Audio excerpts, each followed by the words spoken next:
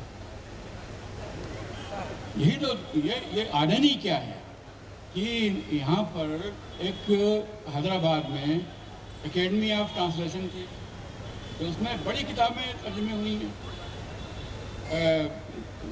Can't کی کتاب pure critique of pure reason, critique of practical reason, ecology کی کتابیں، اکنامکس کی کتابیں اوریجنل فرانسیسی سے یا جرمن سے ٹرانسلیشن ہو رہی تھی اردو میں. وہ ختم ہو گیا. اب اس طرح کی یہ حقیقت ہے ہم، لیکن وہاں جانے کے بعد انہوں نے تو انگریزی میں کام کرنا تھا سارا، اس لیے کہ وہ ایلیٹ لوگ تھے جو یہاں سے گئے تھے. اور وہ وہاں جا کے اب صورتحال یہ ہے کہ پاکستان کے کسی بھی خطے کی زبان اردو نہیں ہے. مطلب یہاں سے جو لوگ گئے تھے مہاجر جنہیں کہتے ہیں، وہ شروع میں تو انہی کی وجہ سے اردو شروع ہوئی وہاں. جبکہ 20ویں صدی کا بیشتر حصہ جو ہے وہ پنجاب میں اردو کا رہا ہے. مطلب دلی کے اجڑنا اور پنجاب کا بسنا شاعری کے لحاظ، اردو زبان کے لحاظ سے. تو اس میں سارے لوگ چند محروم اور لبو رام عرش ملسیانی اور جوش ملسیانی اور تو لوگ چند محروم، سارے مطلب گاؤں میں اردو کے استاد موجود تھے، شاعر ہوشیار پوری، اس طرح کے لوگ. تو آزادی کے بعد مطلب جیسے ہی پارٹیشن ہوا تو وہاں جا کے وہ سب بھول گئے کہ یہ مسلمانوں کی پہچان ہے، اور اسی اردو کی بنیاد پہ پاکستان توڑوا دیا انہوں نے.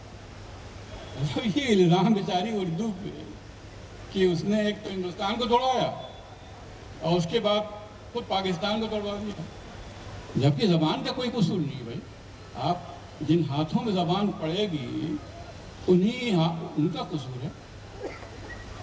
اب میں ادھر 2-3 بار پاکستان گیا ہوں تو کراچی کی جو دیواریں ہیں ان پر اینٹی اردو نعرے لگے ہوئے ہیں.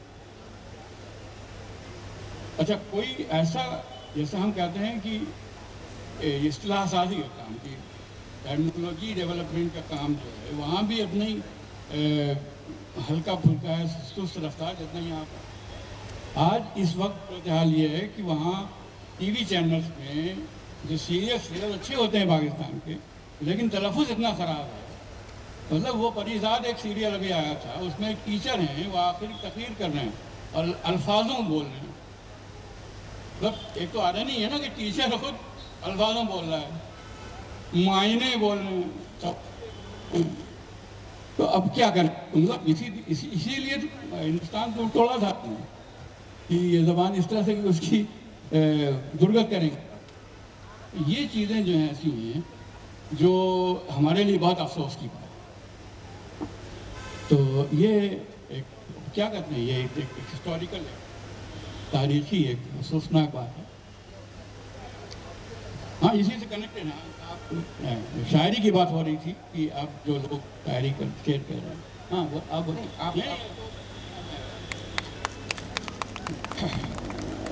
مسئلہ یہ ہے کہ جب میں فرد صاحب کو سنتا ہوں، میرے لیے بیک وقت یہ میر کے ہم اثر بھی ہوتے ہیں اور ابھیشیک شکلا کے بھی ہم اثر ہو جاتے ہیں. یہ غالب کے بھی ہم پیالہ ہوتے ہیں اور پلو مشرا یا منی شکلا صاحب کے بھی ہم نوالا ہو جاتے ہیں. تو یہ بڑا سوچنے کا مرحلہ ہوتا ہے. بھی کہیے ہاں ہم پیالہ بھی ہوتے ہیں. تو میرے پاس جو سوالات ہیں سر، وہ بہت سارے نوجوان ہمارے ساتھی یہاں بیٹھے ہوئے ہیں. میں دیکھ رہا ہوں انکت آ گئے ہیں، دیوانگ ہیں یہاں پر، اور افتخار بھائی ہیں، سمیہ آ گئی ہیں، مستو ہمارے ساتھی ہیں. اور مستو کہاں ہیں؟ مستو ہیں، داڑھی سے پہچان لے گئے. اچھا، ارے چھپا لیا آپ نے، آپ یار تم نے بہت زیادہ. نہیں ہمارے جو سوال ہیں سر، ابھی جیسے آپ نے ایک بات کہہ کے ایک دویدھا جو تھی ہمارے من میں، دراصل قائم اور میر میں جو فرق میں نے دیکھا، دونوں ہم اثر تھے. اور قائم کہتے ہیں کہ